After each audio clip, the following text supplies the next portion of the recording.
Let's start that one again. I am your host, Ooh, JP John Poz, with the two-man power trip. Of course, joining me is the former WCW and ECW World Tag Team Champion, one of the greatest minds and bookers ever in the history of the business, the Games Master, the Taskmaster, the Devil himself, Mr. Kevin Sullivan. Kevin, how you doing today, sir? good, JP. How are you, my friend? Doing very good. Can't complain. I know a few weeks ago we were talking about the Undertaker. Today, I want to talk about him again today, but in just a little bit more detail. Now, as far as Undertaker is concerned, you always said one of the greatest draws of all time. Yeah, has anybody drawn as much money as he has over the length of time he's been in the business? I don't think so. And the streak, that was something special. You know, that Yep. was really a special thing. You look back and you say, why did they beat him? Because it turned out really not to help Rock or Roman, right? They could have done away not wrestling the Undertaker. Uh, it's just amazing how long he lasted and how hard he worked. So you wouldn't have broken the streak. No, why? I don't know, I guess put somebody else over. Isn't it always designed to get the next guy over? Well, what's happened? Now the guy that won the streak is erased. For now, yeah, it seems like it. But at the time, it felt like it possibly was the right guy to break the streak. No, Yeah, at the time, but things they show those faces of those people that were in horror. Uh, if they broke the streak, they shouldn't have broke it twice. Do you know what I mean? shouldn't have lost twice. Yeah. Yeah, they should have made a big deal of Brock.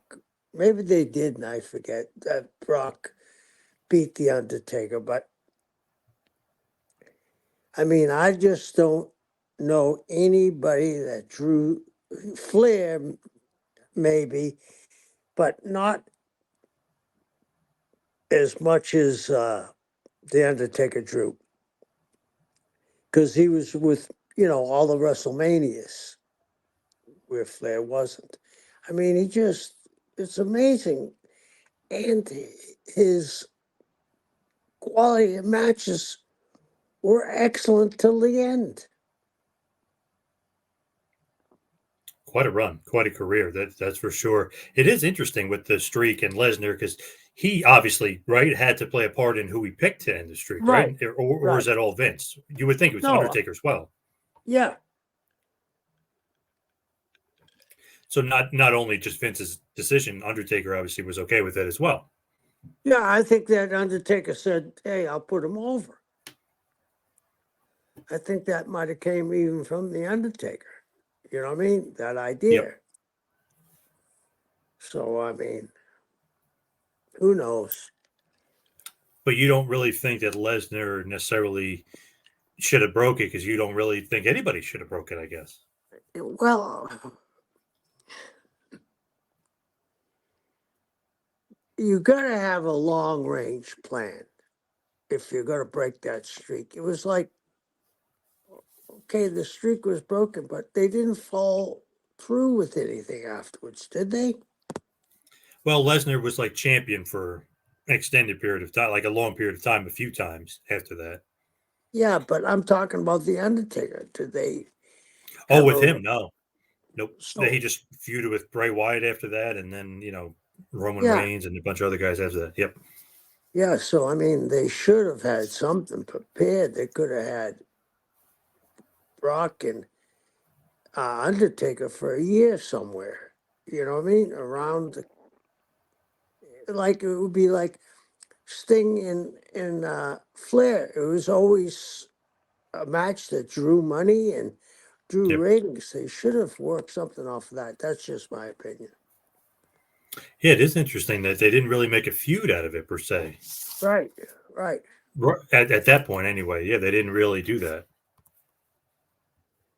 Yeah, I mean, I You don't ever want. compare you compare that streak to Goldberg's streak at all, or no?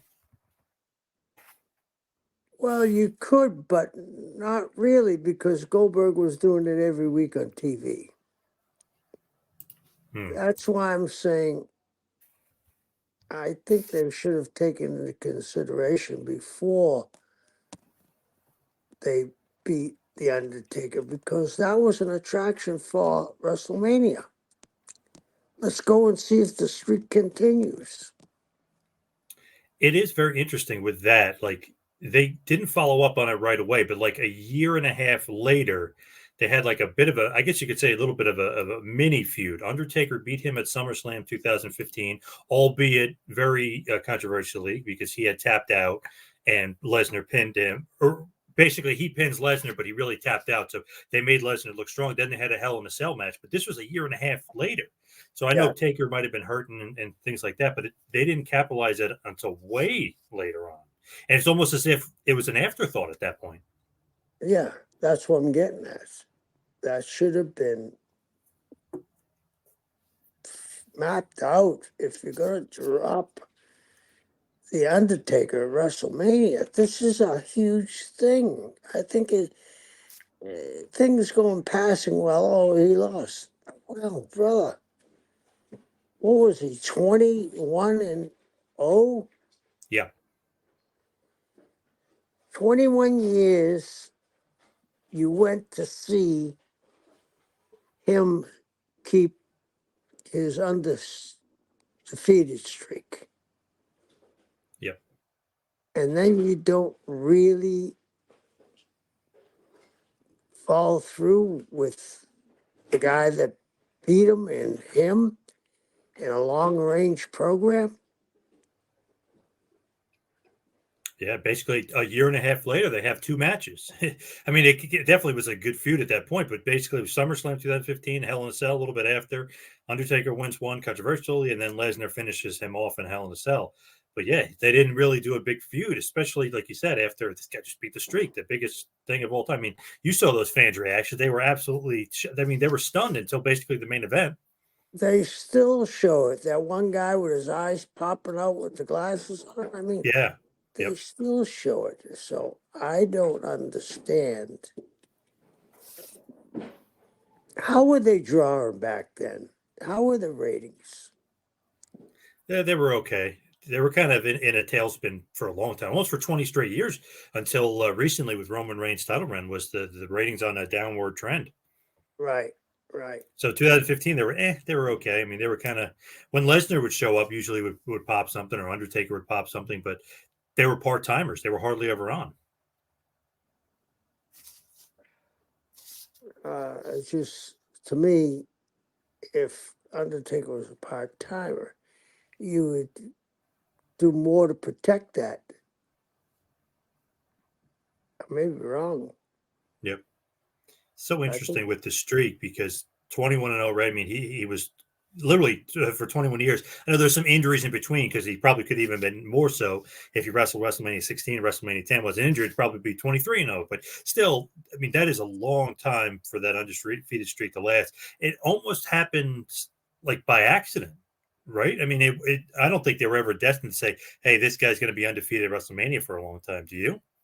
no, but once after 6 or 7 years, I think they understood what they had, you know, Yep. and to me, again, we're just repeating ourselves. They should have had an idea what to get into a big feud, and maybe that could have rekindled their ratings and house shows. Yeah, that would have been nice. Build off that because people were shocked. I know he did get injured at WrestleMania 30 when the streak was broken. He did have a concussion, but it wasn't like he was shelved for an extended period of time. They could have brought him back way, way sooner. Right, right. And instead of having him eventually feud with Bray Wyatt, they could have done something with Lesnar a little bit more long term. Oh yeah, that's what I'm saying. If the guy that beat you at WrestleMania, you better have a program in mind. Do you consider Bray Wyatt like could have been the next Undertaker as far as that like mythical creature? He's got an aura about him. He's got like that weird demonic, almost satanic like ability. Do you think that Bray Wyatt could have been the next Undertaker? Absolutely. Absolutely. That kid was special. That kid was really special. What do you think hurt him for being the next Undertaker? We're talking way before he passed away. What hurt him at that? Was it injuries that were slowing him down? Because it seemed to be he was on a trajectory and a momentum where he was going to be the next Undertaker, but then it seemed to slow down big time. Yeah, I think the injuries and then losing to Goldberg so quickly. That was interesting. Yeah. You know, the kid had it all. The kid had it all. But then he got hurt, and I mean, was that? I mean, I don't think any of us know, but the heart problem, was that from birth that he had, if from childhood, or did they know about it, or what? Seemed like it was from childhood. I'm not sure all the particulars, but it just seemed like it's something that he was living with, if you will. So I'm just thinking, how did they not find that early in physicals? Right. Yeah, I don't know. But apparently he was, I guess, was sleeping with a CPAP machine or one of those machines to help you sleep, and Yeah. he just took a nap on the couch, basically without the machine. He was sitting in his car, and then unfortunately just never woke up. Okay. Yeah, he could have. That could have been a great feud for longevity too. Undertaker and Bray Wyatt, because they looked like they were friends. You know, when that time that Undertaker leaned over and whispered something in his ear. Yep. I think the Undertaker really wanted to make him, you know, could you imagine right now if Wyatt didn't die, you add him to the lineup that they got? My God. Another main event guy. Yeah. Yeah. Defibrillator. That's what I meant to say. Defibrillator for Bray. He didn't have it with him. Okay. Interesting though, with Bray and Undertaker, they had that little talk in the ring. It almost seemed like a bit of a passing of the torch. Finally, then like that he was going to be the next Undertaker, and then unfortunately a lot of health issues happened, and unfortunately passed away. But that almost felt like years late that they did that. They should have done that, 5 years earlier with him. Because they Yeah. did end up feuding and they did fight at WrestleMania 31. Undertaker wins, but I feel like Right. they almost should have done more of a passing of the torch. Well, you know what I said? I said that The Undertaker drew more money than anybody in the history of the wrestling business. So you got to be very careful pulling that plug. Yep. And correct me if I'm wrong, wasn't Wyatt out off and on quite a bit? Yeah, he did have a lot of injury problems. Yep. And then a COVID-19 issue. Yep. Yeah. When you look at Undertaker too, around that time period, they were making WrestleMania obviously much more of a spectacle, but it was much more of like they could pop him in and pop his opponent in. Like he wrestled Shane McMahon once, WrestleMania 32, Hell in a Cell match. They're both part-time guys. Cena, when he was a part-time guy, he came in. He actually lost Undertaker in less than 4 minutes. So he just got destroyed by Undertaker. I mean, they really made Taker look strong. I mean, there's some insurance issues with Cena too with movies. So they Didn't want him to Right. get hurt, keeping it short and sweet thing, but still made Undertaker look good. You like that, making it more of like staying away from the storylines and keeping the streak and him contained in like almost like a part-time thing? Because that when it ends, that means like, okay, there's less interest because okay, the Undertaker, he won at WrestleMania, then it goes away. It's not like the storyline continues. It's almost like just a part-time contained storyline that they fit every year into Mania for a few years.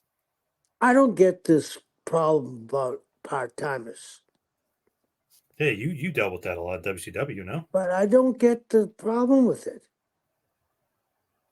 Ali, how many times a year did he fight? Oh, twice probably, yeah, towards the end, yeah.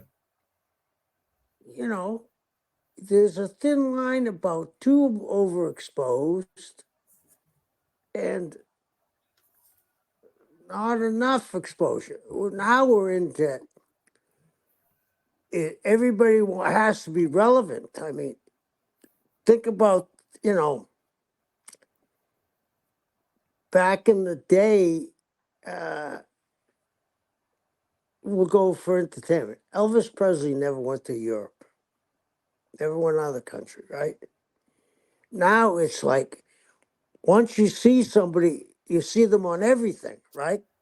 Yep. Uh, Big time movie stars are doing commercials on TV now. I mean, Yeah, it's more and more. amazing. Yeah. So I mean, if WrestleMania is a special thing, you make the Undertaker a special thing. I think Yep. it fits. I don't see the problem. In fact, I think it's better that you get it. You drive people to WrestleMania. When he fused with Roman at one point, basically WrestleMania 33, and that's the main event. It's not for a title or anything. Roman beats him, and he leaves all his boots, his or his gloves. I mean, he leaves everything in the ring, and his jacket, his hat, and everything, like a symbol that his career was over at that point. Obviously, it wasn't. Like you said, you don't like Roman necessarily beating him, and then him looking like he's going to retire and go off into the sunset. Well, he didn't.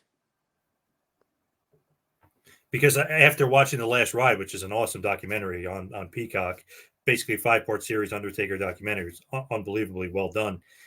He says, I watched that match back and it sucked and I couldn't retire on that Yeah, because he was hurt. So he wouldn't retire because he, on that. yeah, but he. It's easy for me to say this, but he had to know it wasn't the best match he ever had, right? Right. Uh, you know, I don't think we've seen the last of the Undertaker either. Wow, really? Yeah, Damn, that's didn't Austin come back after 19 years? true. Yeah, you're true. And they both, or even The Rock, I mean, they all got wrestling rings at their house. So they could train and be ready. And we'd have no idea if they're training and Right, getting ready. Like right. Undertaker in the documentary, he built a ring in his shed, and that's how he got in shape. Yeah, yeah, And he would video film himself, send it to Vince, and be like, "How do I look?" And Vince was like, "Oh, you're getting in shape, pal." Like he was keeping track of him. yeah. So basically, he doesn't. After he beats Shane McMahon WrestleMania 32, he loses to Reigns at WrestleMania 33. He says he's not done. Vince wants him to look good, wants him to come back. He wrestles at WrestleMania 34, and that's when he destroys John Cena. Do you like that? Do you think that hurts Cena at all, or no? How could Because it hurt basically Cena? less than 3 minutes. How could it hurt Cena? Cena's in Hollywood, right? Yep, He's doing commercials and yep. singing in the commercials. How could it hurt him? Do you think it could? Nah. I mean, how many times a year is he going to perform? And Yeah, like, it felt like 2018. He wanted to perform a little bit more than normal. Still part time schedule, but he wanted to perform more than he did. and we don't know if he was injured. Cena to me is the kind of guy that would tape it up and spit on the knee and let's go. But they didn't want to take a chance of him getting hurt. And maybe they thought the Undertaker needed a big win at that one. Yeah, bring him back. It's Yeah. interesting. He later on that year at the Greatest Royal Rumble 2018, he defeated Rusev in a casket match in a little bit under 10 minutes. He did an MSG show. Him, Braun Strowman, and Roman Reigns defeated Baron Corbin, Elias, and Kevin Owens. So nice little 6-man at MSG for the fans. Then he did the Super Show out there the last time they were in Australia. This one was in Melbourne. And obviously, they're going back to Australia pretty damn soon here for Elimination Chamber pay-per-view. But Triple H beat Undertaker, almost a 30-minute match there. Then they had a horrible match at Crown Jewel where DX Michaels came out of retirement and Triple H. They defeated Brothers Destruction, Kane, Undertaker, a little bit under 30 minutes as well. So the foreign shows were definitely something that they wanted Undertaker on board for. Kind of makes sense, though, right? I mean, one of your biggest names, one of your biggest shows, of course, the princes of Saudi Arabia and Australia. Of course, they want him to be a part of their shows. Absolutely. I'm sure that the money they were making for Saudi Arabia, the Saudi Arabia was telling them who they wanted on the show. Oh, big time. Yeah. And it's very interesting because then they want him versus Goldberg in 2019. And as you know, the old story goes, Goldberg almost kind of breaks his neck during the match. Match goes like 8 or 9 minutes, short match, but supposedly it's over 100 degrees. They're both 55 years old.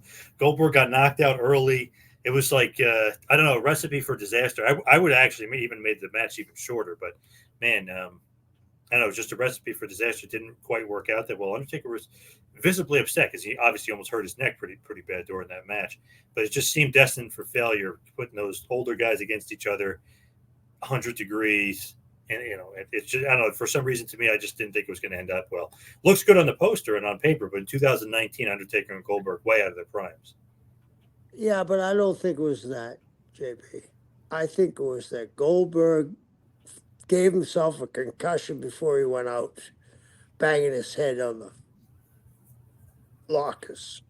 Right. Then the first move he does, he charges and spears the pole, splits his head open. Yep. He was in Never Never Land that whole match. Yeah, what a shame, too, because, I mean, obviously on paper, it's the big, huge matchup, gigantic matchup. Yeah, and he's lucky that he didn't really hurt the Undertaker. I saw that bump. That was brutal. Yeah. So then he's not a part of WrestleMania 35, but he's not injured. They just didn't put him on the show. Kind of an odd move, I think, weird move. But he was a part of Extreme Rules in Philly that year in 2019.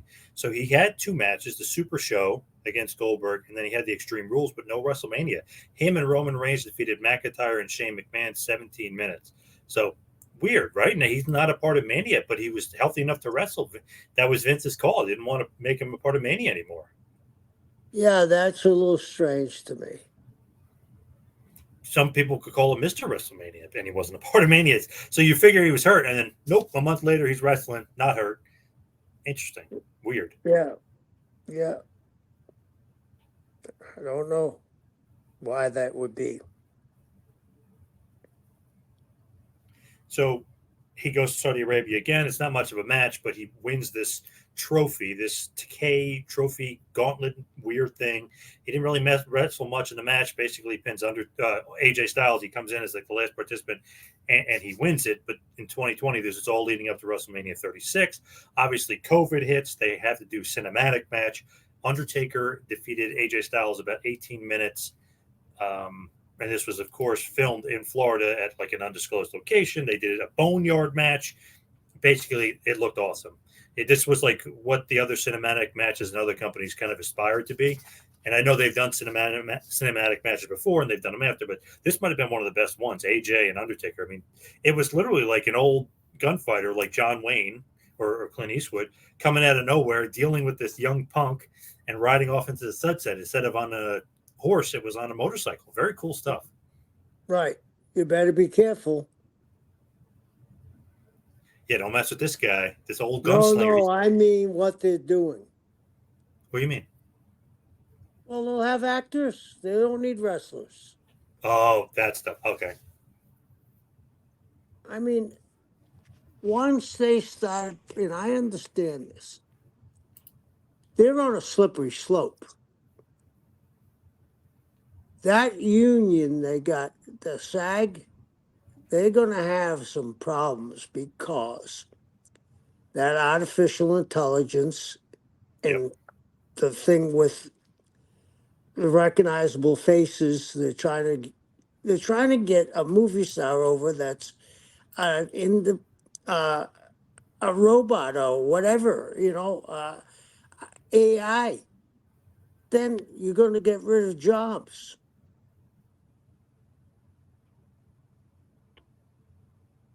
You know what I'm saying? Yep. Scary, scary stuff. But Yeah, as far as Undertaker AJ though, I don't know if you've ever seen that. That yeah, match I is did. awesome. It was great, That was great. but yeah, it was great. But you're opening up a door. It's like, okay, you go out now and you go to the store, you buy something, and you don't need a cashier, right? Yep. What happened to that job? It disappeared. It's like you go to the airport. You remember when there used to be all kinds of people behind the counter to check you in? Yep. I mean, we're on a slippery slope where I believe if this AI comes to fruition, 50% of all the jobs could be out of business in 5 years. Sad but true. Yep. Yeah. So, no matter how good it is, there's repercussions on that. With Undertaker, that's his last match, technically, last man. You're saying that it might not be his last match, though. He could possibly come back and have another match. Well, Why not? dude, Flair came back, Cena came back, Rock came back, Austin came back. Who hasn't come back? Nobody. Yeah. Even Michaels years ago, he came back in that horrible tag match. But it is interesting. His Mania run ends with AJ. If you go all the way back to 1991, WrestleMania 7, it starts off with Jimmy Superfly Snuka. So that's a pretty good starting point. Kind of shows you what they thought of him. Like, okay, not that Snuka was great at that point, but he's a nice legendary name to have a like on the mantle or on the resume. Like, oh, this guy just beat Snuka. Who else could he beat? Kind of thing. Right, right. Jimmy back then, that was, you know, WrestleMania, that's 33 years ago, right? If it was WrestleMania 7. Yep, Jimmy still meant something then. big time. Yeah. And and it's cool because Survivor Series 1990 is the technical debut. So it's like, okay, what are they going to do with Undertaker? Like, where do they see him going? Right? I mean, but this is just a few months before WrestleMania 7, obviously. But it's like, where do you see him going? They had that egg, the gobbledygooker came out. It's like, oh god, this is horrible. This is a joke. But then DiBiase had his mystery man. It's like, whoa, who the hell is this guy? This Undertaker guy? He's beating the crap out of Dusty Rhodes. He's destroying Coco Beware. So it's like he's picking up a little bit on the mantle, like you know what I mean. He's building speed wise. Is this building him up slowly per se? Yeah, I would say that, wouldn't you? But do you think that they wanted to have the intention that he was going to be like a main eventer at first, or was this just like they're slowly building him to something they just don't know what it is yet? I think they were just seeing what he had. I mean, how could they tell he was going to be a main eventer? He had Hard to all say, but the. it looked like Vince's like pet project almost. Like he wanted this guy to be something. Oh, I believe that too. I believe that too. So, yeah, uh, he had all the makings of a guy to draw money. He was an athlete. Bottom line. thing that's so interesting is Brother Love is technically like his first manager. To me, I mean, that's fine and all, but it just doesn't fit with him. Paul Bearer fit so much better with him. Don't you agree? Don't you think Paul Bearer was much like the much better fit for him as far as looks and Yeah, aesthetics? yeah, it went together. But you know, this was a gimmick that hadn't been used in a long time, or if ever been used. The Undertaker. So they were finding their way too. You can't blame them about Brother Love. Up until that point, he had a lot of heat on him, right? Whew, tremendous amount, yeah. So they were just going that way. They didn't even realize it really didn't fit. When you look at him and Bearer, like obviously they would work together ingeniously well, just like the perfect pairing. I love the name too, obviously Paul Bearer, obviously playing off that. Yeah, Did you think in 1980 or excuse me, 1880 style Undertaker from like the Wild West, did you ever foresee like, oh, this is gonna go places? You know what I mean? Just looking at it. yeah, yeah. It's a It cool was look. completely different, and his matches were excellent. He did always at that point show that he was a good worker and a good hand, but it was almost like his gimmick almost held him back a little bit. You know what I mean? Like he probably could have carried Ultimate Warrior during their feud to maybe some better matches, but it was much more about the gimmick. You know what I mean? The Michael Myers thing sitting up and just the way he carried himself. I feel like much later on he showed that he could carry guys and be a good worker. It felt like early on it was much more about like the gimmick of him being like this monster. Well, that was a very hard gimmick to get over. So what was he supposed to do? You gotta get the gimmick over to draw money. So Right. the Michael Myers sitting up, that whole thing, rolling his eyes, that was really, really important. And then later on, he became what, the American Badass? Yep. Completely different gimmick. Biker Taker, Booger Red. Yeah. Yep. Yeah, Kind of showcased that he could have that other gimmick, but also cut really good promos and stuff like that. Really show his true worth and his right, all around game. right. Jake the Snake Roberts, great teaming. Like at first, thinking that Roberts is some sort of mastermind. He's kind of controlling this guy.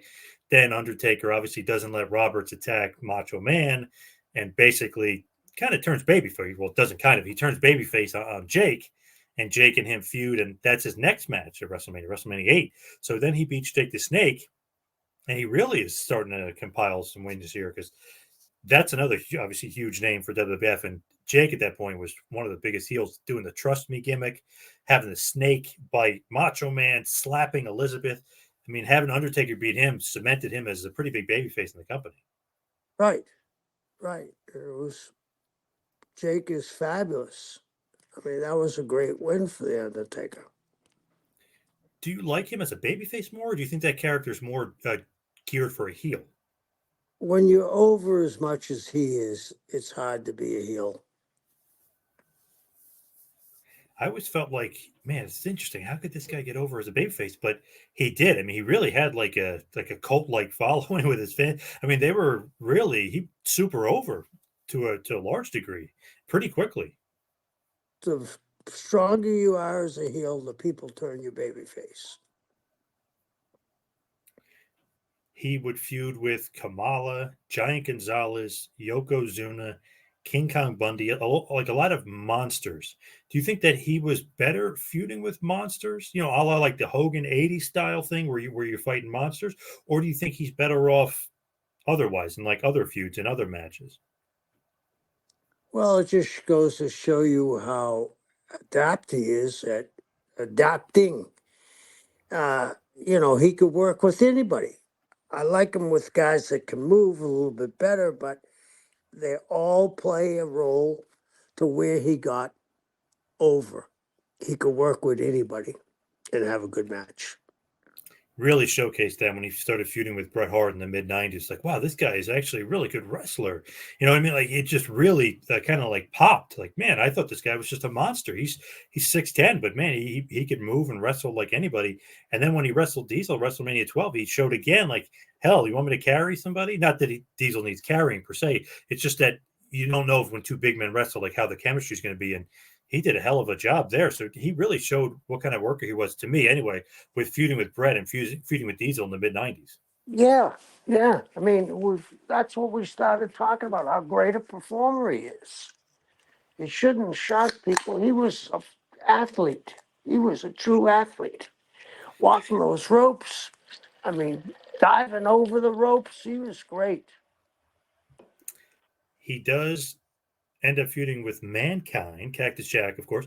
But when Mankind Mick Foley comes to WWF, you didn't quite know where he fit, and man, did he fit like a glove. That Undertaker feud was awesome. I mean, they're having Buried Alive matches, they're having Austin matches, Survivor Series, they're having Boiler Room brawls. I mean, they're having all these awesome matches, and it kind of showed another side of the Undertaker where, man, this guy can take a beating and give a beating, and he's an awesome brawler as well. I feel like Mankind brought out for basically maybe like a year or so, actually even longer than that, brought out a different side to Undertaker, and I feel like that really helped Taker in his WWF run. Like, man, this Mankind feud kind of reignited him. Yeah. I mean, the Hell in a Cell match was the greatest match of all times. Crazy. What a friggin' what a match. And it's funny, Yeah. Undertaker doesn't complain, but I guess he broke his ankle, but he couldn't complain because just, he threw Foley off of a cell 2 times. Yeah. Hey, So, JP, I got to go to the restroom real quick, yep, okay? yep.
So basically, WrestleMania 13, he beats Psycho Sid, becomes a world champion, has a nice little run there. Again, feuds with Bret Hart a little bit, then feuds with Shawn Michaels, and that's kind of where the birth of the Hell in a Cell comes. And Michaels ends up beating him in that match. But I mean, him and Shawn Michaels had some awesome matches and some awesome chemistry through the years. And that in 1997 was just kind of the start of it. Then, if you look at WrestleMania 25, one of the greatest WrestleMania matches of all time, should have been the main event on that show. They try to correct that mistake and have it be the main event of WrestleMania 26. Not as good of a match where Undertaker ends Shawn Michaels' career, but pretty damn good match there as well. I thought WrestleMania 25, I know maybe Meltzer doesn't give 5 stars, but probably should have gotten 5 stars. Oh, oh, wow. How do you still buy that shit? Oh, the star ratings, no. It's your opinion or their opinion or his opinion. It's how it is. Yeah. But Undertaker and Michaels, I mean, if you don't want to say whatever, you just say hey, they had a perfect match more than a few times. The Hell in a Cell match in '97 actually was a 5-star match, but one of those things where they always had awesome chemistry against each other. Yeah. I mean, when those guys were on, there was nobody like those guys. And I mean that whole locker room back then. to It have was some a hell, great, it was a great jambalaya mix. You know, it was a little bit of something for everybody. and when you look at Michaels and FU 97, obviously gives birth to Kane, which then gives birth to a guy who has basically a 20 plus year run in WWF on top, being Undertaker's brother. So, what a perfect gimmick. And obviously, those two had awesome matches together. I like the WrestleMania 14 match. I know they had the crazy gimmick, the Inferno match. So, Kane is another one of those guys, just had awesome chemistry with Undertaker and kind of builds his own career as being Undertaker's little brother. Perfect gimmick, great feud. Yeah, yeah. And I know your favorite writer of all time, Vince Russo, booked a lot of that a lot of that feud, but he should get credit because that was great. Undertaker, Kane, and everything that went with it. Paul Bearer is his brother. He killed his parents. I mean, everything that rolled in there was great stuff at Undertaker and Kane. Yeah, it was. It was one of the great feuds of all, time. The Brothers of Destruction, as they referred. Yeah. So Undertaker and Kane, not only is Undertaker having an awesome career, he's able to actually spawn off his character and have guys that are based off of him. Like that's the ultimate thing, right? I mean, like he's able to basically create stars with his star power. Right, right. Is that the goal as the booker? Like, hey, who can this guy get Oh over or yeah. not I not mean, necessarily? that's the goal for every wrestler too, to make the guy in the match you're with. Plus, it's good for your pocketbook too. Hey, I'm going to have a 20-year feud basically. They team together too, but you know what I mean. You got a 20-year feud to kind of bank off of and make money off the guy for a long time. The old Hogan thing. I can make money with this guy, brother. Yeah, yeah. I So mean, they do that's parlay that into like a bunch of feuds basically. well, that's part of the job. It's all about the money, as Yeah. somebody would say. He fights him again, WrestleMania 14, and he fights him again, WrestleMania 20, when he leaves the biker gimmick and does the return. He's the return of the dead man, which was over huge at MSG. But then you could see he's starting to get other guys over, like a younger Lesnar. He's getting over. Randy Orton was a big part of getting him over. He's helping the next generation of guys, not necessarily have to lose every match, but he's putting guys over. John Cena he puts over. I mean, there's so many guys along the way. Dave Batista, he helps get over. He really was kind of the ultimate company guy, it seems. Yeah. I mean, he was the guy. He was the leader in the locker room, from what I gather. Big time locker room leader. And he wasn't one of those guys, from what I've interviewed guys and heard interviews, and I've talked to guys about it. He's not one of those guys that was like, I'm the leader here. It just happened. He just became the leader Right, right. the way it should be. Yeah, it should be organic.